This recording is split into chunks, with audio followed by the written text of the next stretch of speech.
অর্পণ করো, তার মানে একে অর্পণ করতে করছে। এবার আমি 26 নম্বর শ্লোকটি পড়বো। পত্তম পুষ্পম ফলম তোয়াম ইয়মে ভক্তিয়া পয়স্বতী ততহম ভক্তি উপস্তম অসনামি পয়ত আত্মন। এই শ্লোকটা কিন্তু পরে পড়লাম, মানে 26 তো 27-এর পরে পড়লাম। এখানে দেখেন, এখানে বলছে পত্র পুষ্প ফল জল যে ভক্তির সাথে আমাকে অর্পণ করে সেই শ্রদ্ধাশীল ব্যক্তির ভক্তিপূর্বক অর্পিত অজ্ঞ আমি প্রীতিপূর্বক আস্বাদন করি।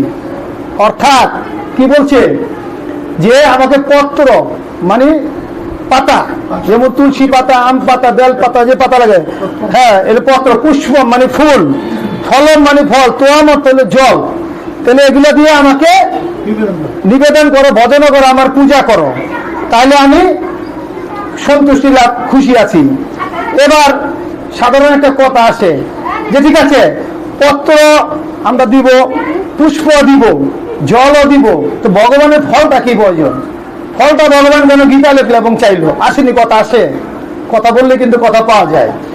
এখন দেখেন, আমরা যখন এই যে মন্দিরে কোন বা যে কোনো বাড়িতে কোন পূজা দেই, তখন পূজার সময় আমরা ফল টল এগুলো ভগবানকে নিবেদন করি, ভোগ করি, খিচুড়ি করি, পায়েস দেই, লুচি দেই, মানে নিরামিষ জাতীয় যত খাবার আছে সবকিছু দেই না।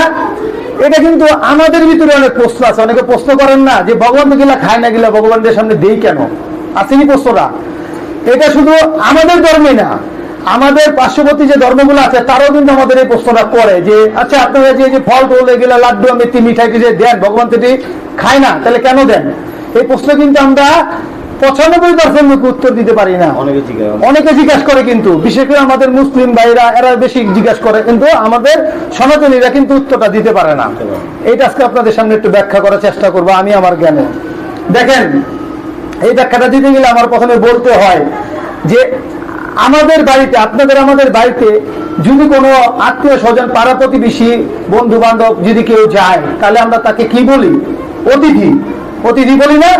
এই অতিথি বলে অতিথি নারায়ণ। অতিথিকে আমরা কার সাথে তুলনা করি? নারায়ণের সাথে। তখন আমরা বলি যে অতিথি আসছে, তাকে কিছু সেবা করাতে দিব, খালি মুখে। এটা আমাদের পূর্বপুরুষরাও করছে, খালি মুখে তাকে বিদায় দেওয়া যাবে না, তাই আমরা তাকে সেবা করি। তার মানে তখন ভগবান কি বলে, দেখে যে আমার ভক্ত আমার ভক্তের বাড়িতে গেছে, অথচ ভক্ত তাকে, এক ভক্ত আরেক ভক্তকে আমার রূপে তাকে সম্বোধন করছে যে অতিথি নারায়ণ, এবং তাকে সেবা করছে, সেবা করে তাকে ই করছে। এবার যখন আমরা পূজা পাল করি, বিভিন্ন পূজা, কৃষ্ণ পূজা কন বা যে কোনো দেব দেবীর পূজা করি, করে আমরা মন্দিরে আসি না? তো মন্দিরে যখন আমরা আসি, তো মন্দিরটা কার ঘর? ভগবানের ঘর, ভগবানের বাড়ি।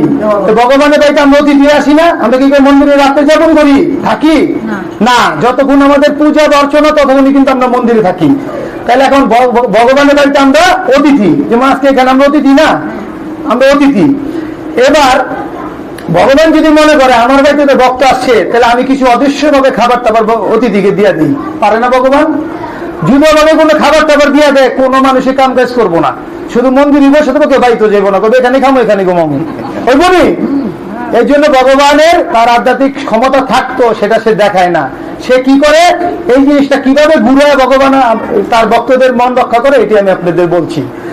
আমরা যে ফলটা দিই এবং যে খিচুড়ি ভোগটা দেই বা পায়েস দেই, বিভিন্ন পিঠা পুটা দেই, এগুলা কি করি? এগুলো আমরা ভক্তরা চাঁদা তুইলা অথবা কোন ই কইরা আমরা এটারে নিয়ে আসি।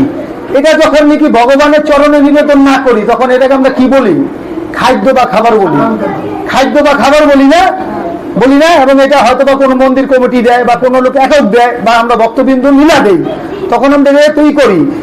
যতক্ষণ পর্যন্ত ভগবানের চরণে নিবেদন না করি, ততক্ষণ পর্যন্ত এটা কিন্তু খাবার আর খাদ্য। যদি এখান থেকে কিছু একটা ফলাই না আপনি খান, কেউ জিজ্ঞাসা করলে কি বলবেন? আমি পেয়ারা খাই, আমি পেঁপে খাই, আমি কমলা খাই, বলবেন তো? আচ্ছা, এবার যদি খিচুড়ি যে বক্তা সেটাতে কিছু নিয়ে যদি খান, কেউ যদি জিজ্ঞাসা করে বলে কি খাও, বলবেন আমি খিচুড়ি খাই। কেউ বলবেন পায়েস খাই, কেউ বলবেন লুচি খাই, বলবেন না? এখন এই সবগুলো পথ যখন ভগবানের চরণে নিবেদন করে দেন, তখন এটা কি আপনাদের আমাদের ভক্তদের কোনো অধিকার থাকে? অধিকারটা কার হয়ে যায়? ভগবান। এটা মালিক কে হয়ে যায়? ভগবান। আমরা কিন্তু দিয়ে দিছি, আমরাই করছি, তারপরে এসে আমরা ভগবান নিবেদন করছি। এখন নিবেদন করে সেটার নাম কি খাদ্য থাকে? আর থাকে কি কি হয় নামটা? প্রসাদ। প্রসাদ অর্থ জানেন? কৃপা। প্রসাদের বাংলা হলো কৃপা। তখন সেটা ভগবানের অধীনে, ভগবানের নিয়ে চলে যায়। তখন এখন ভগবান চিন্তা করে যে আমি যদি এগুলো আস্বাদন করি তাহলে তার হইব না। আমার ভক্তরা যে না খাইয়া উপোস থেকে আমার পূজা করতে আইছে, তাহলে আমার ভক্তদেরকে আমি খালি মুখে ফিরাবো কেন? ওরা তো আমার বাড়িতে আইছে। আর যখন ভক্তরা আমার বাড়িতে যায়, ওইটা আমাকে সেবা করায়, তাহলে এই প্রসাদ গুলো কি করে এই ভক্তদের মাঝে ভগবান দিয়া দেয়। তাহলে যারা এটা বোঝেন না তারা হয়তো আজকে আমার এইটা শুনলে একটু বুঝতে পারবেন যে ভগবানের চরণে কেন আমরা এই খাবার দেয় এবং খাবার কিভাবে প্রসাদ হয়, প্রসাদ কিভাবে ভগবানের হয়, ভগবান কিভাবে ভক্তদের নিবেদন করে, এটা হলো এর মূল তথ্য। বুঝছেন? কেউ যদি জিজ্ঞাসা করে তাকে এভাবে উত্তরটা দিয়ে দিবেন যে আমরা কেন দেই, আবার ভগবান আমাদের কিভাবে দেয়, এটা হলো এটার মূল তথ্য। তো যাই হোক, এই ছিল আজকের আমার এই